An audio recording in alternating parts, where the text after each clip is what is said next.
set high goals for myself. I surround myself with winners. I'm willing to pay the price of success. I love the struggle and the competition. I stay relaxed and in control at all times. I vividly imagine what victory will feel like. I am a champion and I will win. If you want harmony in your life, but you cannot listen to this free wisdoms and apply them, you might not going to have it.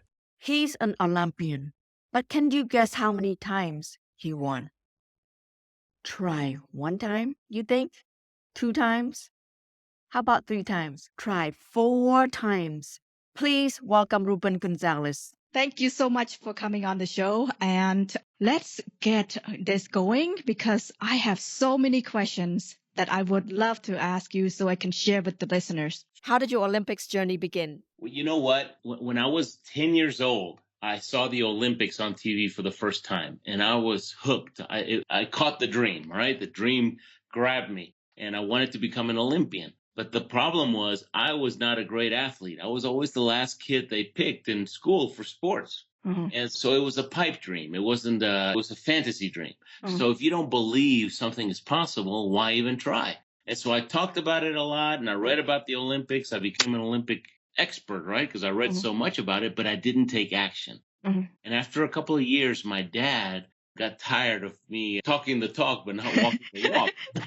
And he said, why don't you read some biographies? Because he knew I liked to read. He says, read the biographies. Mm-hmm. If you'll study the lives of great people, you will figure out what works and what doesn't work in life. Mm-hmm. Because success leaves clues. Mm-hmm. And I started reading them, and I really liked them because they were all adventure stories. And what I learned was that perseverance was the key. Mm-hmm. And so fast forward several years, and now I'm 21 years old. Mm-hmm. And now I've been reading lots of biographies and a lot of personal development materials and listening to tapes and just growing myself. And I'm watching the 1984 Sarajevo Winter Olympic Games on TV.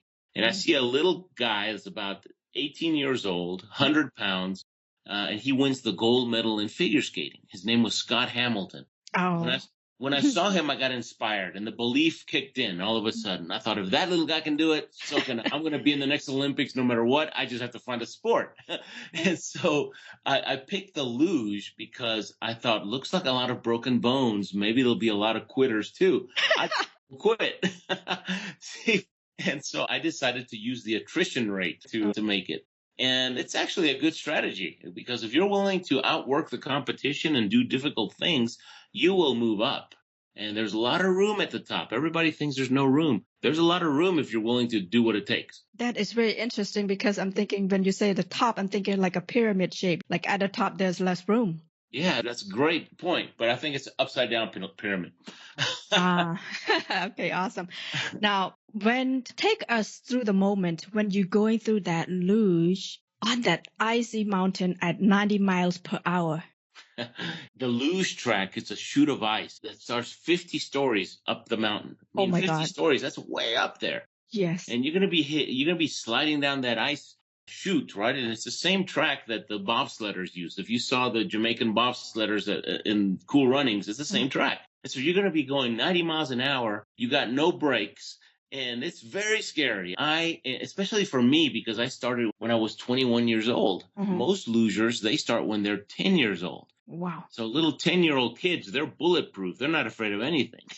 And by the time they're old enough to know better, they've trained so hard, they've acquired such great skills that they hardly ever experience any fear. But I did it for 27 years. And for the first 25 years, I was scared to death. Wow. But I did it in spite of the fear because I saw the luge as the vehicle to reach my dream. And I focused on the dream, right? The dream's what gives you energy and strength and everything you need to get through the obstacles.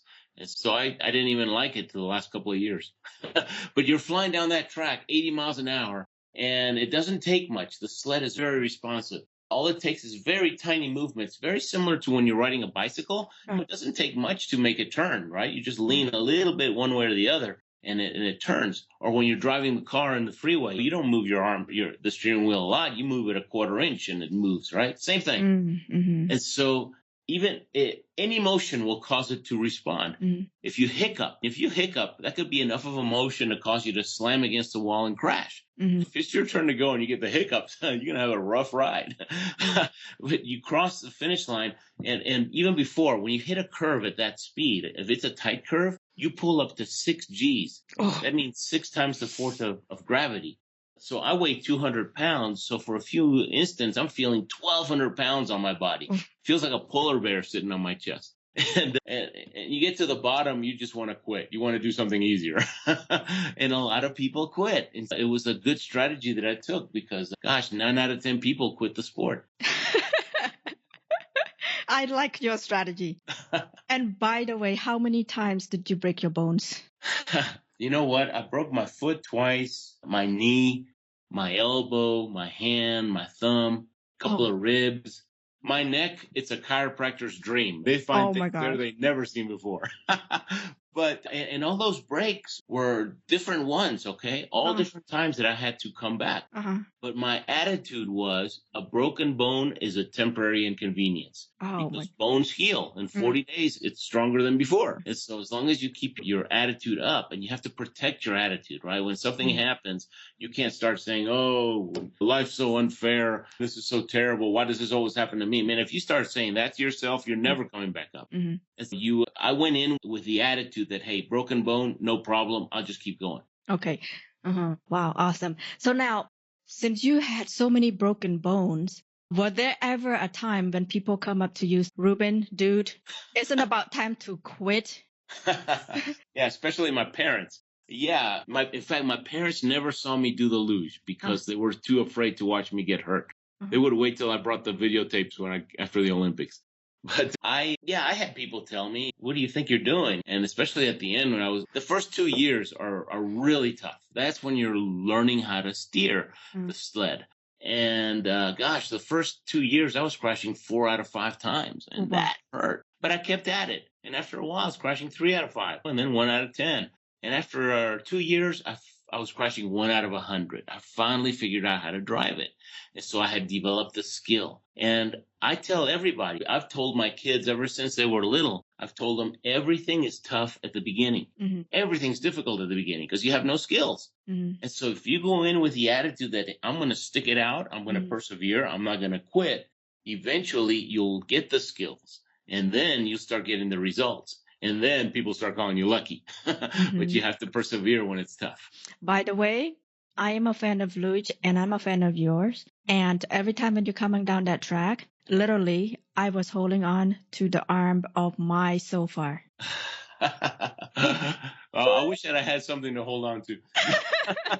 Now, as you were reaching toward your dream, was there some kind of a method or what do you use? What kind of system that you can imagine or something that you say, I'm going to get there? I use lots of things, okay? Because I believe that you have to be willing to do whatever it takes for as long as it takes to get the job done. And I think that the more things that you do to get you to take more action, the better the probability is that you're going to make it, that you're going to reach your dream. And so I try to throw as much mud on the wall whenever I'm building my business, my speaking business. And I'm always trying to do many things at once. But to answer your question, gosh, the walls, I'm sitting in my office here and the walls are completely covered with Olympic stuff. I have pictures of the Olympics. I have banners. I have 4 Olympic torches that I bought. And I have... One day I counted how many sets of Olympic rings are around me. There's 30 sets of Olympic rings. And so if I daydream Olympics, I'm bombarding my brain with where I want to go. And so that's part of it. Another thing is you tell people about your dream. You don't tell everybody. You tell people that believe in you, right? People that if they laugh at you, you disassociate with them because they don't believe in you. But so you're always looking for the people that are on your team, your dream team, people that want to support you and help you. And that's another thing. And then your self-talk is huge. I have this thing called the Champion's Creed, and it's just an affirmation that I wrote many years ago. And I read it every day, and I would read it before every luge run. Because, and when you read an affirmation, I would read it with passion and energy, right? Like you're mad. And if you're in front of a mirror looking at yourself in the eyes, that's even stronger because it goes right into your soul. But it goes like this. Let me tell it to you just so you see. And by the way, when you do this, it's like putting on mental armor. right? And so when bad things happen, because bad things are going to happen, then you're like Superman. The bullets pop off your chest, right? They bounce off your chest. And so I am a champion. I believe in myself. I have the will to win. I set high goals for myself. I surround myself with winners. I'm cool, positive, confident. I'm willing to pay the price of success. I love the struggle and the competition. I stay relaxed and in control at all times. I focus all my energy on the job at hand. I vividly imagine what victory will feel like. I am a champion and I will win. So you say it like that. You say that first thing in the morning and last thing at night. Man, if somebody laughs at you, they don't laugh at you after a while because they can see that you believe, right? And you start attracting people that might help you because everybody wants to help a winner. Everyone wants to help somebody that believes. And we do a lot of visualization too. And we can talk about that too if you like. Sure, please. And just first, Ruben, it's a good thing that you cannot, or the listener cannot see me right now because I have tears in my eyes. Ah, that's awesome. I can't wait to meet you. We probably already met at one of these secret knocks, but I can't wait to meet you now that I know you because I can tell that we think alike, and that's really special. Yes, someday we will meet, and I would love to meet you. Yes, please share your visualization, how you become unstoppable all the way to the Olympics. Visual athletes have been using visualization for many years. And visualization is just a fancy word for vividly imagining what's it going to look like, what's it going to feel like, what's it going to taste like, what's it going to smell like when you finally make your dream come true. And so even before my first Olympics, I might have been jogging, I might have been lifting weights, I might have been walking down the mall, eating dinner, whatever. But you know where I was, where my mind was? I was at the opening ceremony. That's because I was always visualizing what it's going to feel like when I walk into that opening ceremonies. And I could see all the people cheering, and it was so exciting. I could look over to the right, and I could see the Olympic flag, and wow, the rings. Wow, we're here. I look over my shoulder. There's the Olympic torch burning brightly. And right here's the Olympic orchestra playing the Olympic anthem, my favorite song in the whole world. And we're high-fiving each other. Man, we made it. It was worth it. It was worth it. And you can feel the snow hitting your face and the wind and the tears of joy, and you can feel the goosebumps everywhere. I can feel the goosebumps right now. I really can. Gosh. And 4 years later, when I actually got to walk into that stadium, it was just like I imagined it, only 100 times better. It was awesome. The mind can't tell the difference between something that you vividly imagine with all your heart and all your soul and all your passion and all your senses. It can't tell the difference between that and something that's actually happening. So when you go through that little exercise, what's it going to feel like? What's it going to taste like? What's it going to be like when I finally make that dream come true? Then you get strong inside. You start walking differently. You start talking differently. And that's when you start getting strong. And we visualize our runs, our luge runs, because, see, we only get about 5 or 6 training runs a day. That's not enough to get good. Yeah. And so we will take, we'll take at least 10 runs before, mental runs before every real run, right? You close your eyes and you're going through the whole run, because when you're on the actual ice doing it, you don't have time to think. If you try to think at that speed, you'll be behind, right? You have to be working off reaction. That's how you get good. And so sometimes the coach would make us all lay down on the ground and say, okay, I'm going to say the name of a track. And when I say go, and we have to have our eyes closed when we're laying on the floor. He says, I'm going to say go. And when I say go, you're starting the luge run on that track that I said. And whenever you reach the finish line, open up your eyes. And we would do it. He might say Calgary, and he would start his stopwatch. And it was amazing. We would open up our eyes within 1/10 of a second of a normal time. That's how amazing our brains are. And so that's how you get good, by visualizing. So you visualize anything. What's it going to feel like when I lose those 20 pounds that I want to lose? How am I going to feel in those pants? How much energy am I going to have? People are going to look at me different. I'm going to have more. And so whatever, you just picture it in your mind. Or what's it going to feel like when I get that sale, right? That big sale that I've been trying to get. And you paint that picture. And it's like when you go to the movies. You go to the movies, the first 10 minutes, they're showing you the previews for the movie that's coming next week. They're trying to sell you on that, but you're doing previews of coming attractions, right? That's what visualization is. It's previews of your coming attractions in your life. Thank you so much for that explanation. I have been using that for all my life. And until recently, I come to this term, across this term. It's like, what is that? And then when I look it up, oh my God, that's what I've been practicing. And I'm so glad that I'm talking to you right now as I'm starting out this brand new show, and you just light me up inside out right now, because all I see at the end of this, by the time, let's say, the end of my life, I can see a lot of smiles and happy faces. That's all I'm seeing. You know what the coolest thing of this business is? And we're in a similar business. We're in teaching people how to create a better life. Mm-hmm. The neat thing that I never expected is that about 2 years, it averages about 2 years after somebody hears me speak at a conference or a convention or wherever I'm speaking, I'll get these emails. And they're always the same. They're saying, I heard you speak 2 years ago and I started my own business, or I lost the weight, or I did this, I did this. So it seems like it takes a couple of years of gestation period. So first you get pregnant with a dream, right? And then it takes 2 years for that baby to be born, right? If you do all the things, otherwise it's never going to be born. But you're going to start getting these emails in a couple of years, and it's so sweet. It's wonderful. And then I'll let you know. It's true, Ruben. Well, you weren't just telling me something. All right, let's switch gear a little bit now. What was it like to compete in the Vancouver Winter Olympics at the age of 47? You know what? The Olympic Village, everybody's in their 20s or very early 30s, mostly 20s, right? Uh-huh. It's like a college where everybody's in shape. Uh-huh. And even in the Salt Lake City Olympics, when I was in the Salt Lake City Olympics and I was 39, even then everybody was asking me if I was a coach.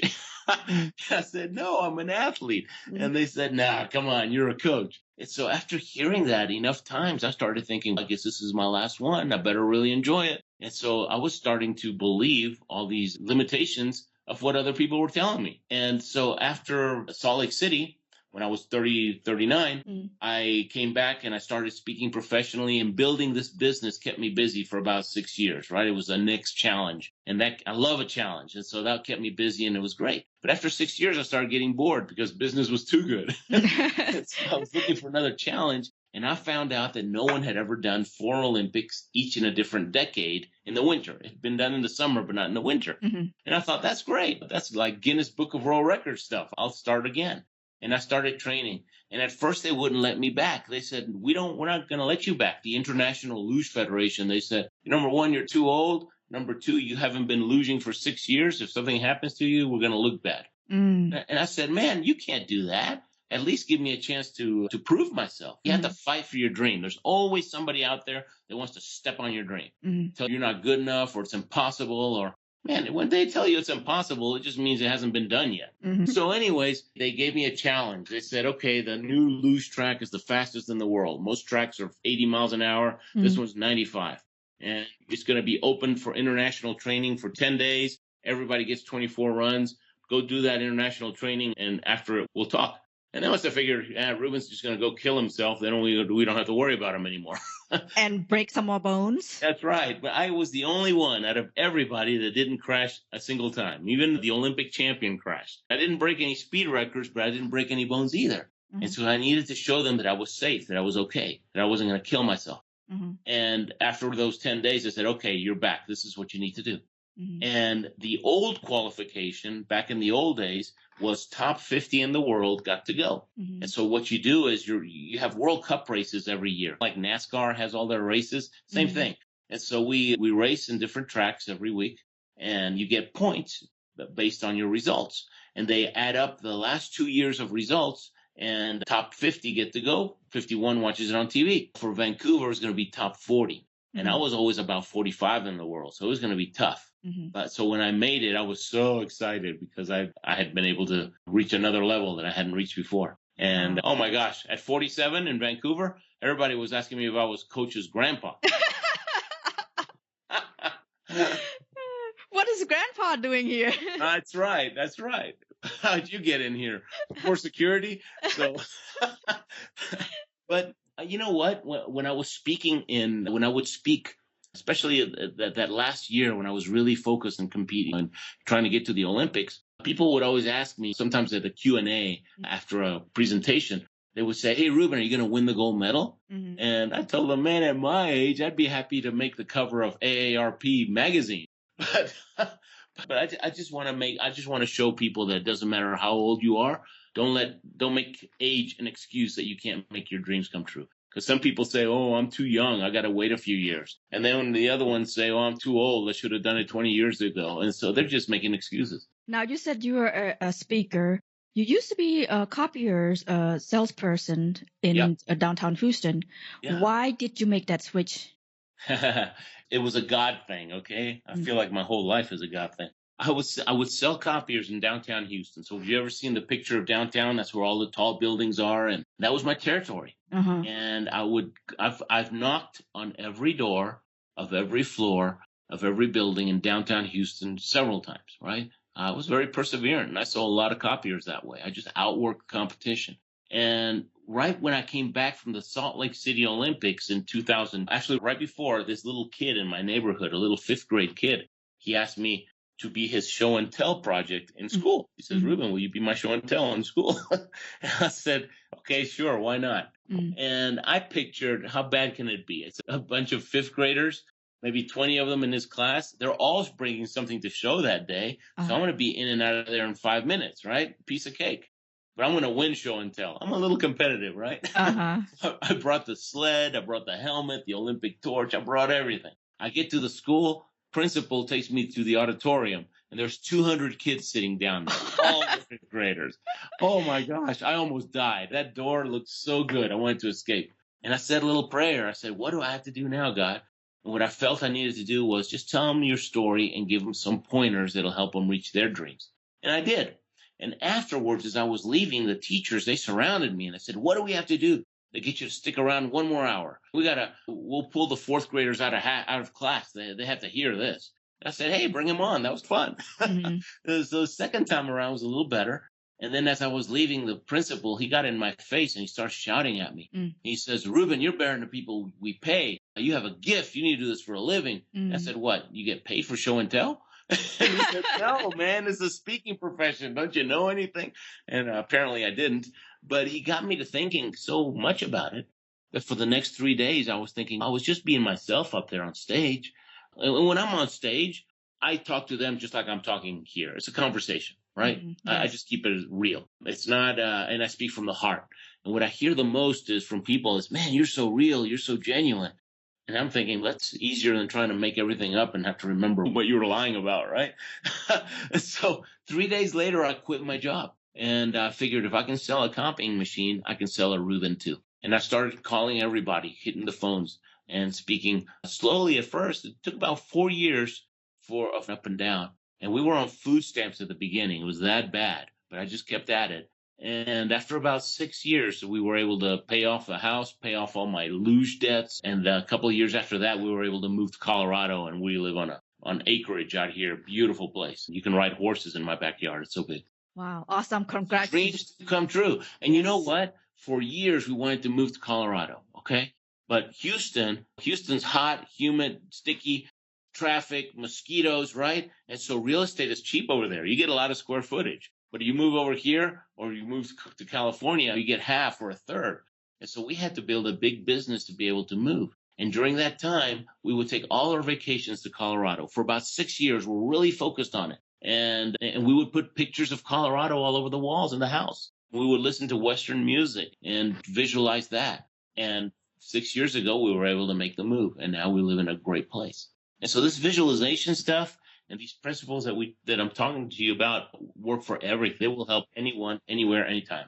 And persevere. You mentioned that a lot. I'm a big fan of that as well. I think that's the key. You can perseverance will beat talent anytime. Because somebody that's talented but gives up, what good is that? Yes, I'm persevere in other areas, but not the broken bones. I'll tell you that. Now, you wrote a book. You're a smart person. You're smarter than me. No, I'm not sure about that. That you wrote a book called The Courage to Succeed. How do you discipline your mind, Ruben? The reason I called it The Courage to Succeed is I believe that you have to have two types of courage to succeed in anything. Mm-hmm. You have to have the courage to get started. Mm-hmm. And like we said before, everything's tough at the beginning. And so you have to have the courage to endure, to not quit. And the courage to get started comes from believing that it's possible. If you believe something's possible, hey, I'll give it a shot. And the courage to not quit, that comes from your desire. If you want something badly enough, then nothing will make you quit, right? If you have to have it. And I guess the most common example is your house is burning down. You're not going to run in there to save your big screen TV, right? But if your baby's in there, you're going to run through walls, right? And you'll be happy to get burned if you're going to save your baby. So what changed, right? The only thing that changed was your desire. Your desire to save your TV was not as strong as your desire to save your baby. So it made you do more things, right? And so you discipline your mind. A lot of the things that we talked about before, right? The visualization and self-talk, who you hang around with is huge. Yes. I believe that 90% of success is who you hang around with. Because if you associate with people that are pushing you and they're inspiring you and they're helping you and encouraging you, man, the sky's the limit. But I don't care how talented you are, you hang around a bunch of losers that are bad-mouthing you and pushing you and stealing your dream, man, no way, nobody can succeed in that environment. So you have to create your own environment to discipline yourself to get there. So what is that one quality all successful people have, including yourself? It starts with the letter P. Let me see. What could it be? Okay. My nickname in high school was Bulldog, because one day I walked out of the library and this kid walks up to me and he says, "Your name needs to be Bulldog." And I said, "Why?" And he says, "Because bulldogs are tenacious. They never quit." Oh, wow. I went back in the library, got me a book about bulldogs, and I thought, yep, that's me. I'm going to be Bulldog from now on. Let me tell you a story about my son, because I have an 11-year-old son. His name is Grayson, and a 15-year-old daughter, Gabriella. And when we moved over here, the Olympic Training Center is here in Colorado Springs. That's where they do the summer sports. And one day we went over there. They were having an open house where they were showing off all the different sports. And when we went to the dojo, they were doing a demonstration of judo. And so this black belt judo player gets right behind him, and there was this mat, and he told him, "Grab my arm here." And he was 6 years old, okay? "Grab my arm here, pull real hard." And the black belt guy, he jumped over Grayson and did a flip, but he thought that he threw him. And he turns around and he tells me, "Dad, I want to do judo." And then he talked his older sister into doing it. And at first, they train under the U.S. coach, okay, at the Olympic Training Center. It's a great program. Now, Gabriella, she was older, and coach told me girls mature faster, and she's older. She's going to do better. He's going to be struggling a little bit. I said, that's fine. She was winning every 3 months or so. They have competitions. She was winning all these medals. He wasn't winning a single fight. For 6 competitions over a year and a half, he didn't win a single fight. I always joke with him. I told him, "Man, you know what the ceiling of every dojo looks like because you're always on your back." I said, "But don't worry, Grayson. You're growing on the inside. If you don't quit, the champion will come out." Before the 7th competition, the coach said, "Grayson's starting to look better now. He's got this confidence all of a sudden. We better keep an eye on him." On the 7th competition, he won the gold medal. And he showed it to him, and he's so proud, right? He finally has a medal. I said, "Yeah, the medal is nice, but you know what? I'm proud about you, because you didn't quit when 99% of anybody would have quit. You stuck it out, and that's what makes you a champion. And if you use that attitude in everything you do, nothing will hold you back." Okay. All right. Now, what would you tell or advise one must skills that both of your children must have so they can use it when they are in their darkest moment? I try to make them do challenging things. For example, there's this mountain outside of Colorado Springs. It's called Pikes Peak. And it's out by itself. It's in the front range of the Rocky Mountains. And it's 14,000 feet high. That's 5 miles high. And you can climb it. And so when they each turned 9 years old, I took them to the top. And it's a 12-mile hike to the top. And it takes about 9 hours to go up and about 4 hours to come back down. Right. So it's really tough. But I told them, look, we always drive by this mountain. There's going to be days that you're going to feel that you're overwhelmed or that you're going through struggles. But you can always look at that mountain and know that, hey, if I could conquer that, I can conquer this too. And so having that mountain here is nice. It's like having a trophy that's there all the time. And so I always try to I want to catch them doing things right. I don't reprimand them too much when they're doing things wrong. I'll teach them how to do it right. I want to praise them when they're doing things right. And that motivates them to want to keep doing things right.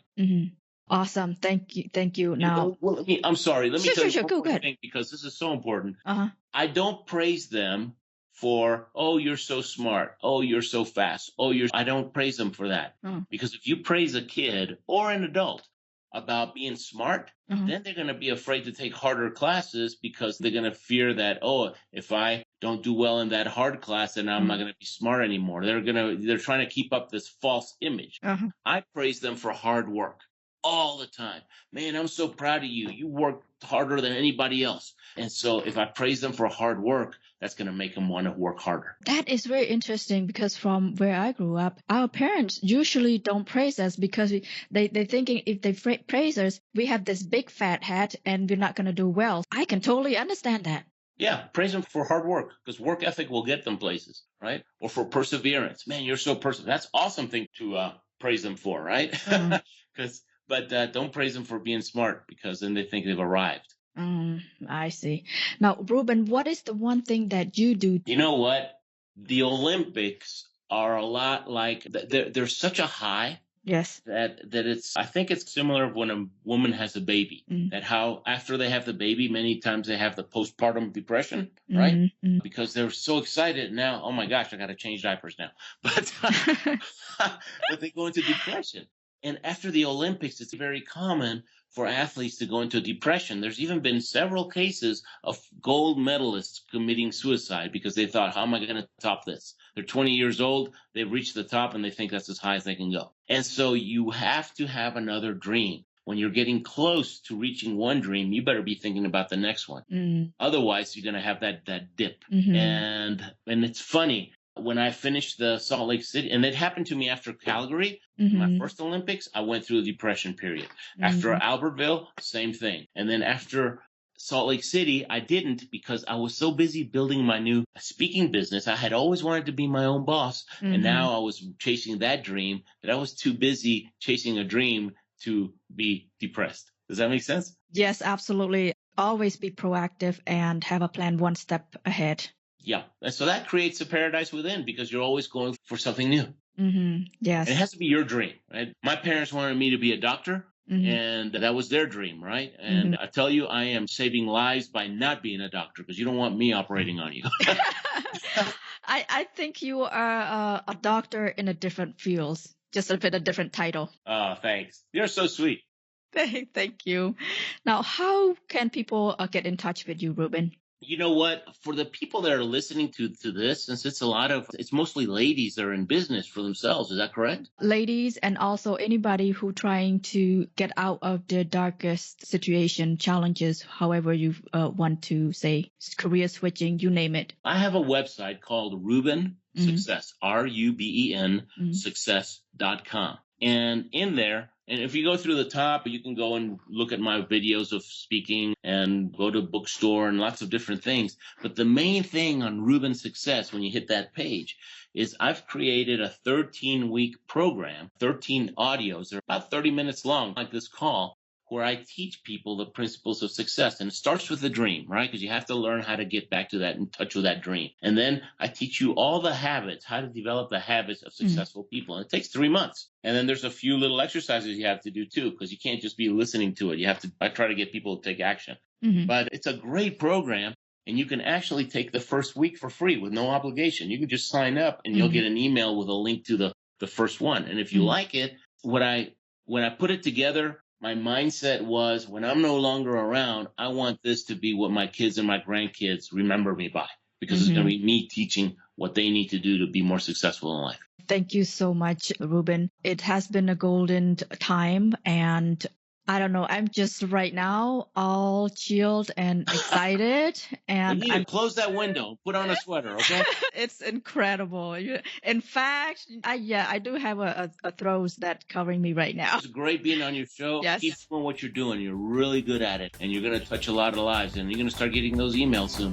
Thank you. Update: Ruben is training hard for the 2026 Milan Cortina Olympics, where he hopes to become the oldest Winter Olympian and the first person to compete in 5 Winter Olympics in 5 different decades. He'll be 64 years old. May he achieve his dream and stay safe. Thank you for your time. If you love freedom, abundance, and harmony in your life, please join us on this transformational journey. Together, we'll explore how to experience more harmony blooms in other areas of your life.